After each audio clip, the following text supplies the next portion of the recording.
The human trader walked through the broken streets of the alien colony. Smoke still rose from the burned houses.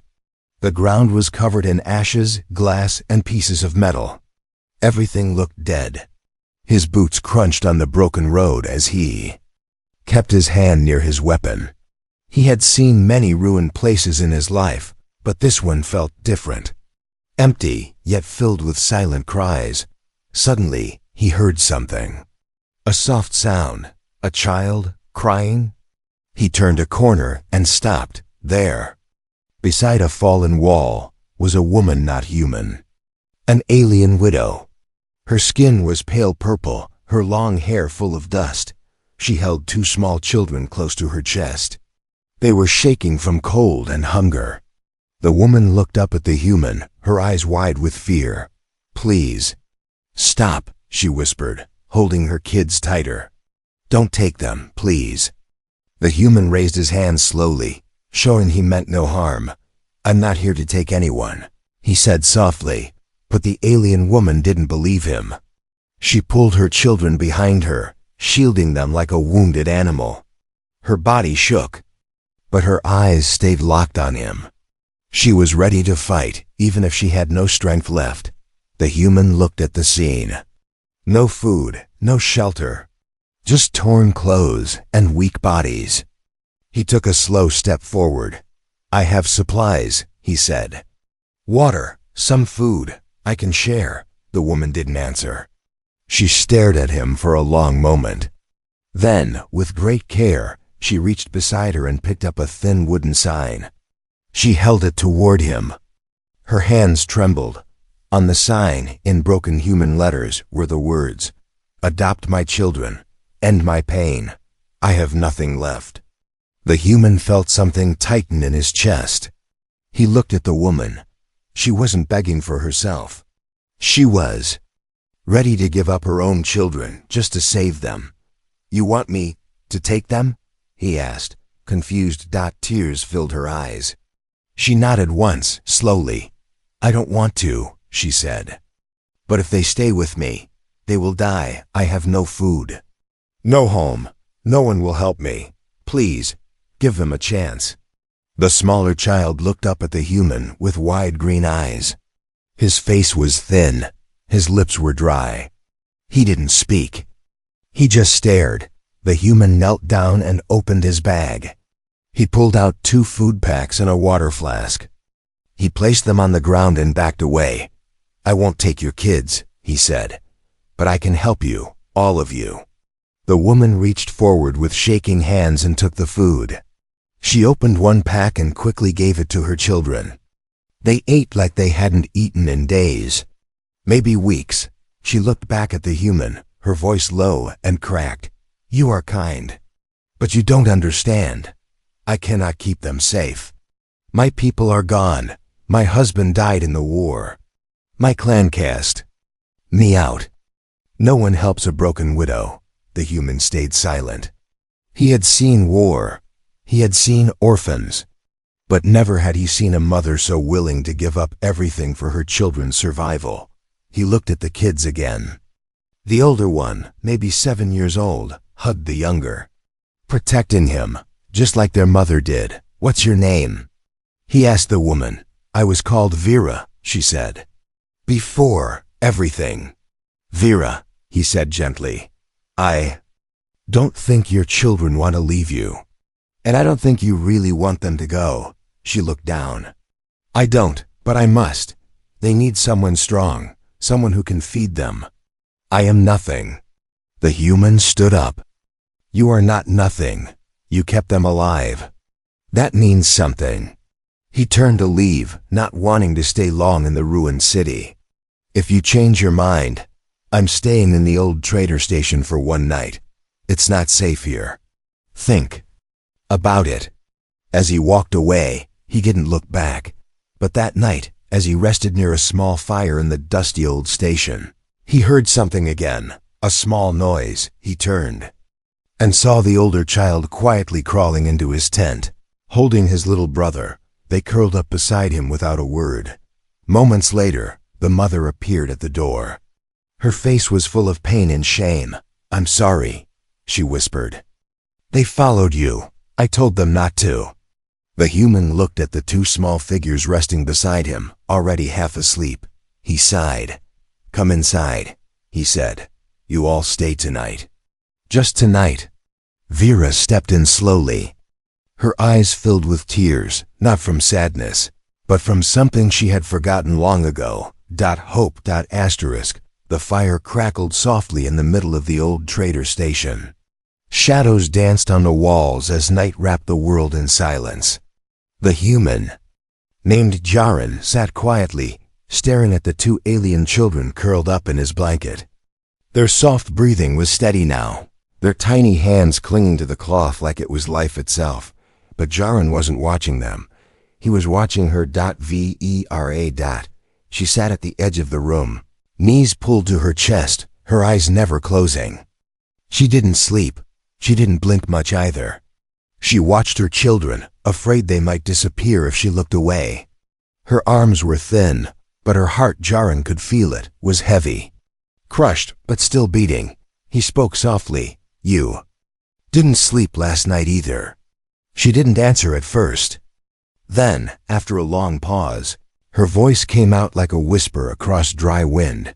Mothers don't sleep when their babies are near strangers. He didn't argue. She was right. After a few seconds, she stood and walked slowly toward him, but not too close. She held something in her hands. A necklace, simple, handmade, worn. This is all I have, she said, holding it out to him. It was given to me on my wedding day. If you take the children, please take this too, so they remember where they came from. Jaren looked at her like she had spoken a foreign language. I didn't say I would take them, he replied. She fell to her knees. Then what do I do? She whispered. I have no home, no food, no safety. If someone like you won't help them, who will? Her eyes glistened, not with tears, but with despair so deep it had gone past crying. I will do anything, she said. Clean your ship. Carry your supplies. I don't care. Just let them live. Let them be warm. Let them be loved. Jaren had no words. He had seen soldiers break under pressure. He had seen hardened criminals cry before death. But this was different. This was a mother begging with everything she had left. He gently pushed the necklace back toward her. Keep it. I don't need payment. She stared at him, confused. Then why help us? He paused, then answered honestly. I don't know. Maybe because no one helped my mother when she needed it. She died cold, alone. A moment of silence passed between them. Not empty, heavy. Then, suddenly, the youngest child whimpered in his sleep. Vera rushed to his side in an instant, her hands gently stroking his back, whispering soft words in a language Jaren didn't understand, but the meaning was clear. You're safe now. Mama's here. When she looked up again, something had changed in her eyes. A soft light. Not trust, but something close. Why were you even in that broken colony? Jaren asked. Vera hesitated. Then she spoke quietly. I was hiding. From who? She glanced down at her children. From those who wanted to sell us. Jaren's eyes narrowed. Slavers? She nodded slowly. After my husband died, his clan refused to protect me. Sighed. I was cursed, bad luck. No one wanted a widow with useless children, so they gave me to traders to get rid of me. And the children? They were born during the war, no papers, no names, easy to disappear. I ran away. Before they could take us, we've been hiding ever since. Jaren stood up suddenly. Rage burned under his skin. I hate people like that. Vera gave a small, sad smile. So do I. Jaren looked at the kids, then back at Vera. You're not cursed. You're strong. You've survived this long. I'm only strong, she said softly, because they needed me to be. Jaren nodded. He opened a small crate and pulled out food for the day: alien bread, fruit gel packs, and clean water. He handed some to her. We'll leave at dawn. My ship's old, but it can fly. I know a quiet place, far from the war zones. Vera's hands trembled as she took the food. Why? She asked again. Why are you helping? Jaren shrugged. Maybe I'm just tired of watching good people suffer. As the fire died down, Vera sat beside her children and watched them sleep again. But this time her eyes began to close just for a moment. A little peace after a long storm. Outside, the night wind blew softly across the ruins, and the stars above seemed a little brighter. Tomorrow, a new journey would begin. The early morning sky was a dull gray. A cold wind swept over the broken colony, whistling through ruins like a ghost's cry. Inside the old trader station, Jaren carefully packed his bag. Food, water, emergency flares. His fingers moved fast, but his mind was on the sleeping figures nearby. Vera, her 2 children. Last night, they had trusted him enough to fall asleep beside him. This morning, they would leave this cursed place. He looked at them, still resting, peaceful for the first time in days. A soft smile formed on his lips, but then, a sound, outside, crunching gravel. Jaren froze. He moved silently to the edge of the station's doorway and peeked out. His hand dropped to the blaster at his hip. 3 figures, armed aliens, not soldiers. Not locals. Raiders. And they were heading straight for the building. He backed up fast and whispered to Vera, "Wake up, now." She opened her eyes at once, like a soldier trained for danger. "What is it?"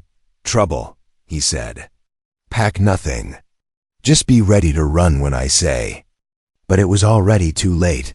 The door was kicked open, and the raiders walked in with blasters drawn. Their leader, a tall, scarred alien with a grin too wide, looked around with greedy eyes. Well, what do we have here?" The leader sighed, laughing. "The widow's still alive. And she's got a pet human now." Jaren stepped in front of Vera and the kids. His voice was calm, cold. "They're under my protection." The raider laughed again. "You, 1 man? Against all of us?" Jaren smiled just a little. "You should have brought more." Without warning, he moved. A flash of light. Jaren's blaster fired, catching the first raider in the leg. The second fired back, barely missing Vera as she pulled the children behind cover. Sparks flew from the metal wall. Chaos. The leader charged forward, swinging a blade. Jaren blocked it with his arm guard, spun around, and kicked him into a wall. His training kicked in, fast, brutal, focused. But the third raider had grabbed the older child, was dragging him by the arm. Vera screamed. Jaren saw red.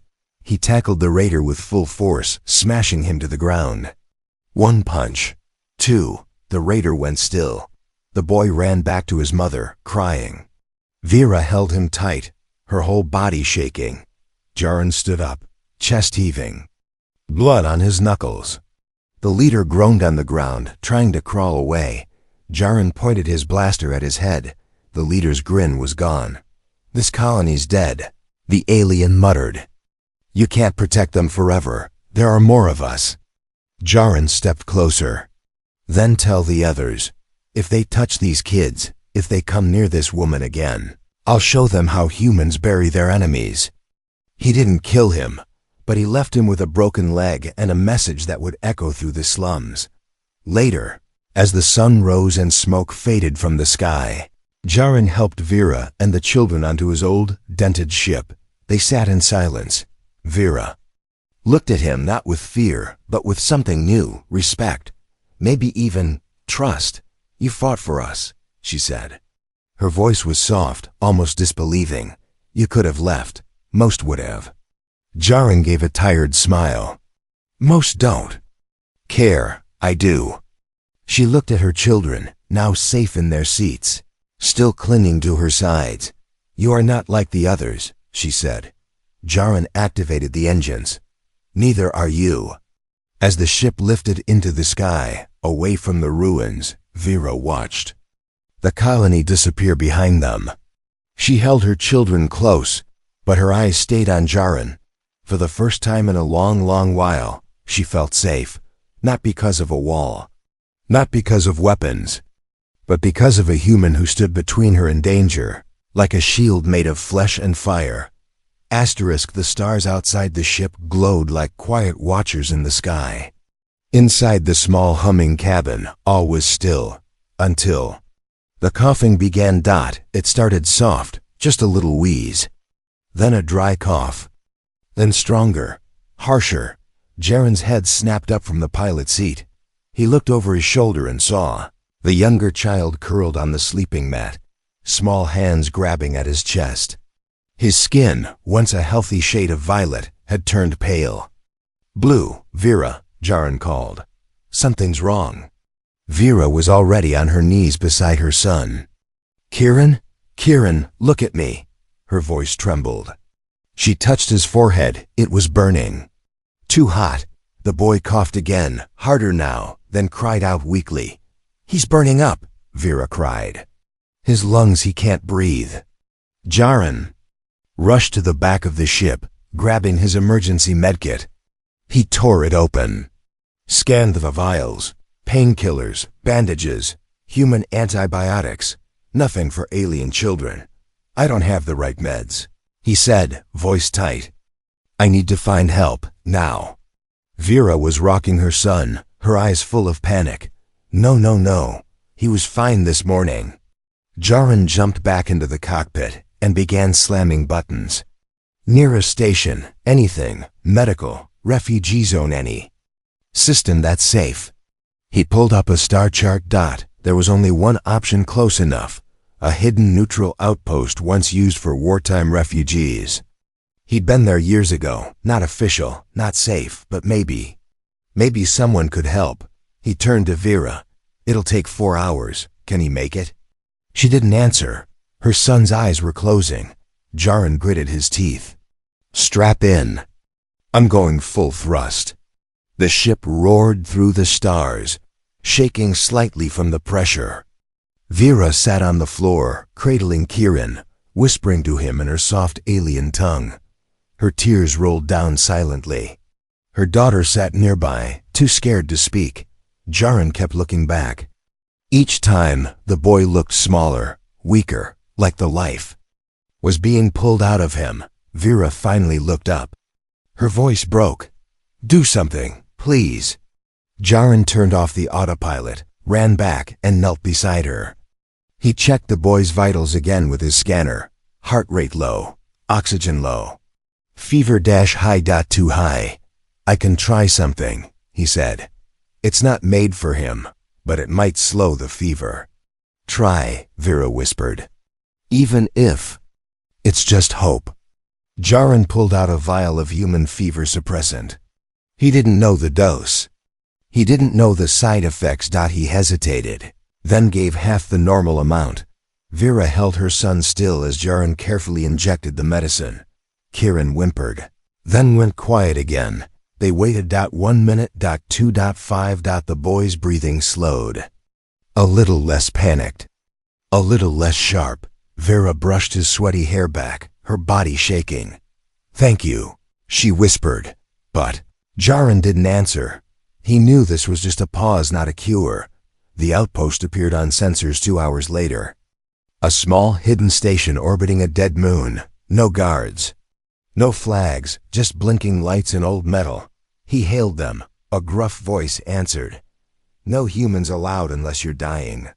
"I've got a dying child," Jaren said.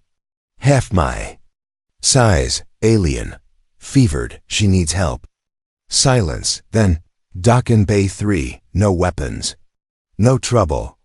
Inside the outpost, the air smelled like oil and old blood. Alien species of every kind moved through the halls. Most stared. Few cared. Jaren carried the boy in his arms. Vera followed, holding her daughter's hand. She looked around, her body tight with fear. A female medic, reptilian in form, met them with a scanner. "Too late and too small," she said coldly. "We don't have child-grade doses." "You're going to try anyway," Jaren snapped.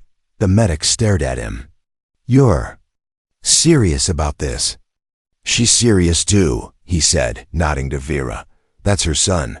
The medic shrugged. Fine, I'll try. But I don't promise anything. Hours passed. Vera sat on a bench, silent. Jaren beside her. Finally, the medic returned. He's stable. Fever dropped. But he's weak. He needs rest. And real care soon. Vera broke into sobs, not loud. Not wild, just broken, relieved. Jaren put a hand on her shoulder. You did it, she said between tears. You saved him. No, Jaren replied. We saved him. Vera looked at him. Really looked. In that moment, something passed between them, not romance. Not yet, but family.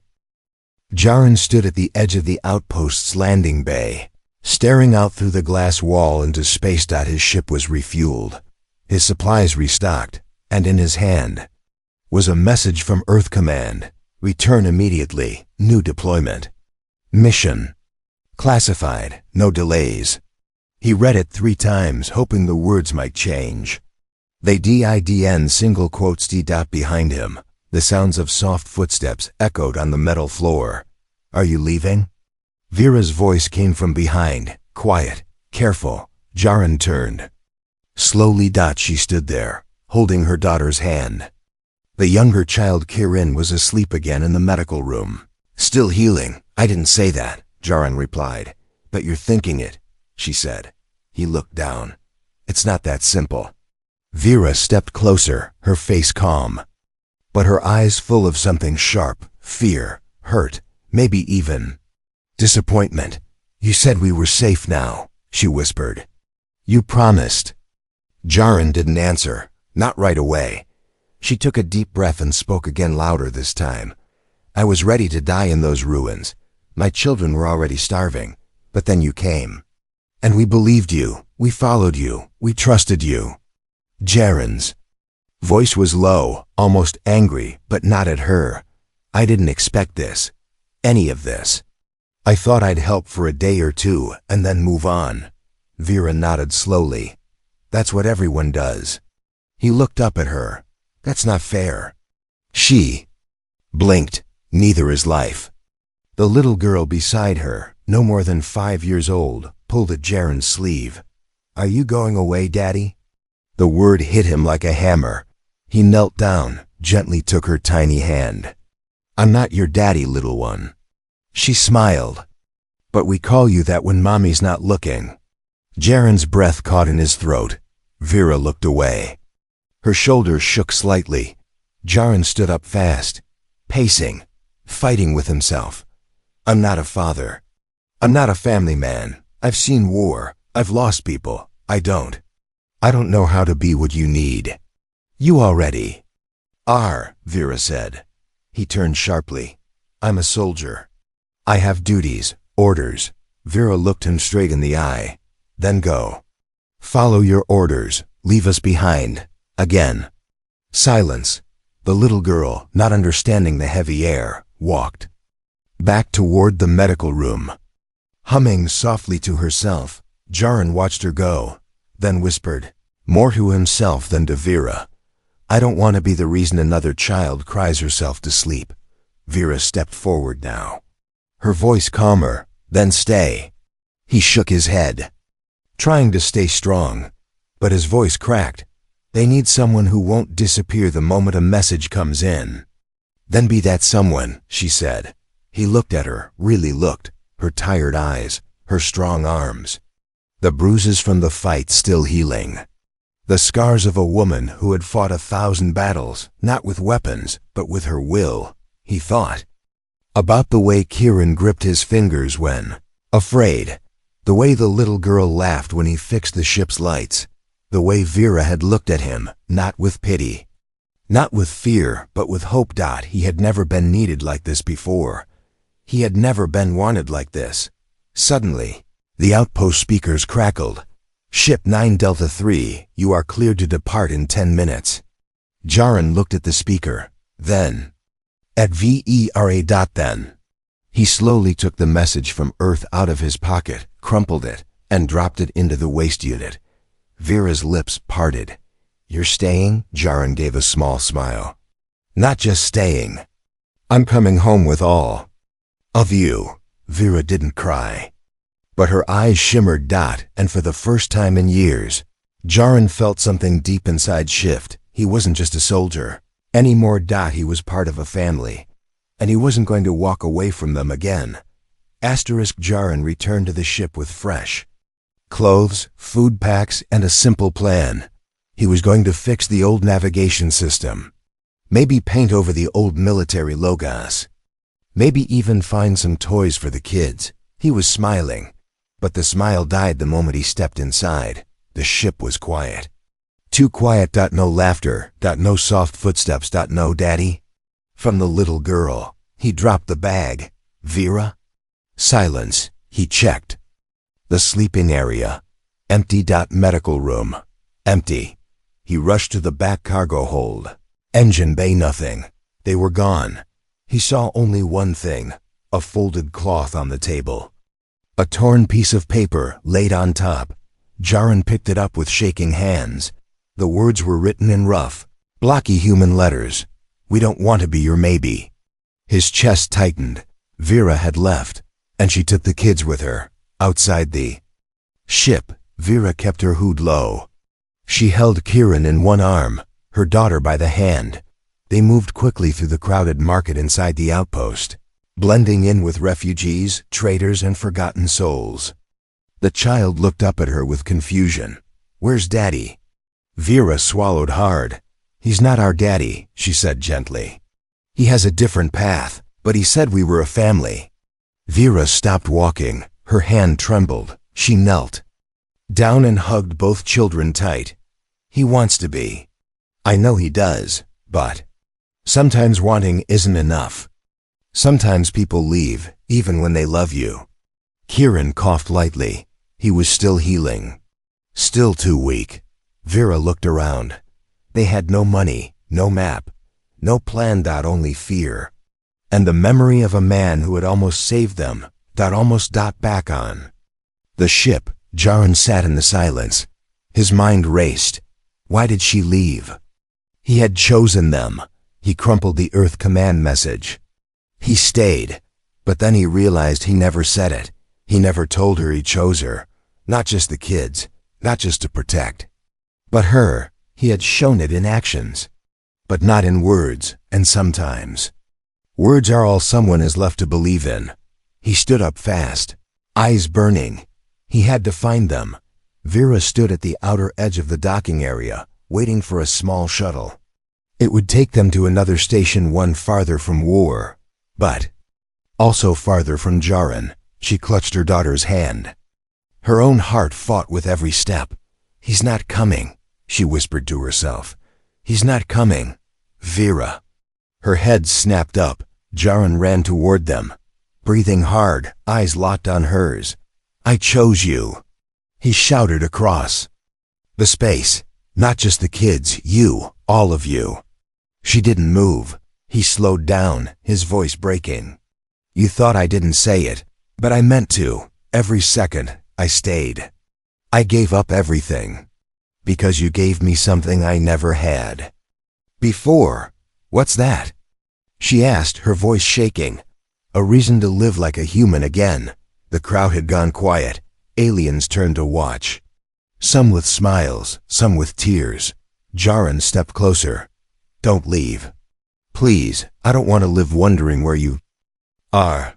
I don't want your kids to think I let them go. I want to be their father. I want to be your partner. I'm not perfect, but I won't walk away again." Vera stared at him, then down at her children, then back at him. She didn't speak, but her daughter let go of her hand and ran straight into Jaren's arms. He caught her, lifted her, held her tight. Vera's legs gave out. She fell to her knees, tears streaming down her cheeks. "You came," she whispered. "You came." He knelt in front of her, still holding the girl. "I will always come for you." And for the first time, she believed it. The ship touched down on a quiet green moon, far from war, far from pain. Jaren stepped out first, feeling the soft wind on his face. Birds, real birds, sang somewhere in the trees. The grass swayed gently, like it was breathing. The sky above was warm gold.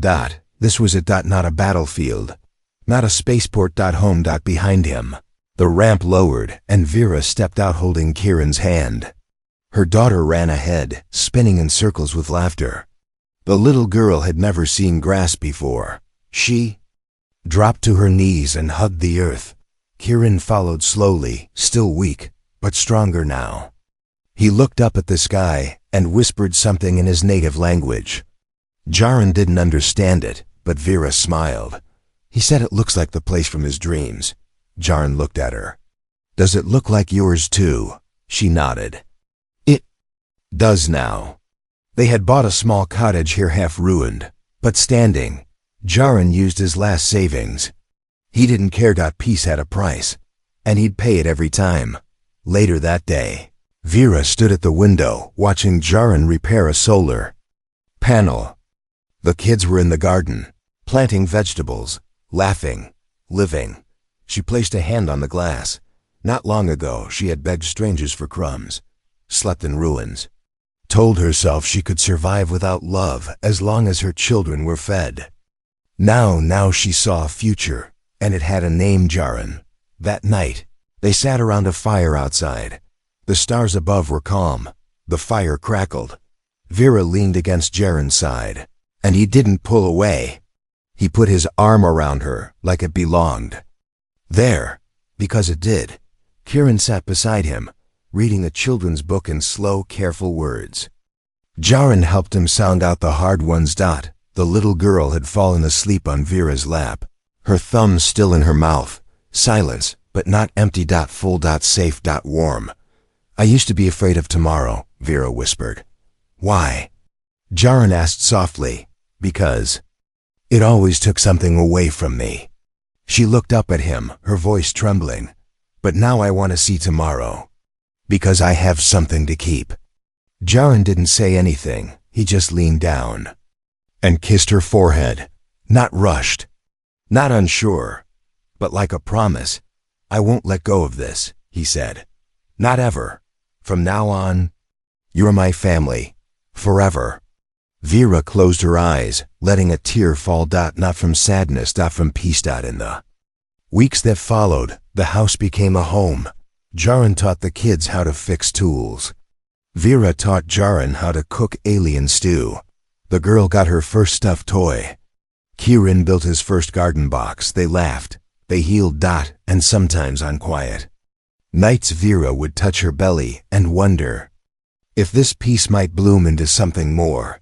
One evening, the little girl came up to Jaren while he was polishing the tool. She held up a drawing scribbled in crayon. A little messy. It showed 4 figures standing under a glowing sun. A small house, a dog they didn't own yet. Flowers everywhere. She pointed to the tallest figure. This is you, Daddy. Jaren's hands stopped. He looked at the paper, then at her. He didn't cry, but something inside him cracked open and filled with light. And so the warrior became a father. The widow became a wife. And the lost became a family, not because they had the same blood, but because they chose each other. And love, true love, is always a choice.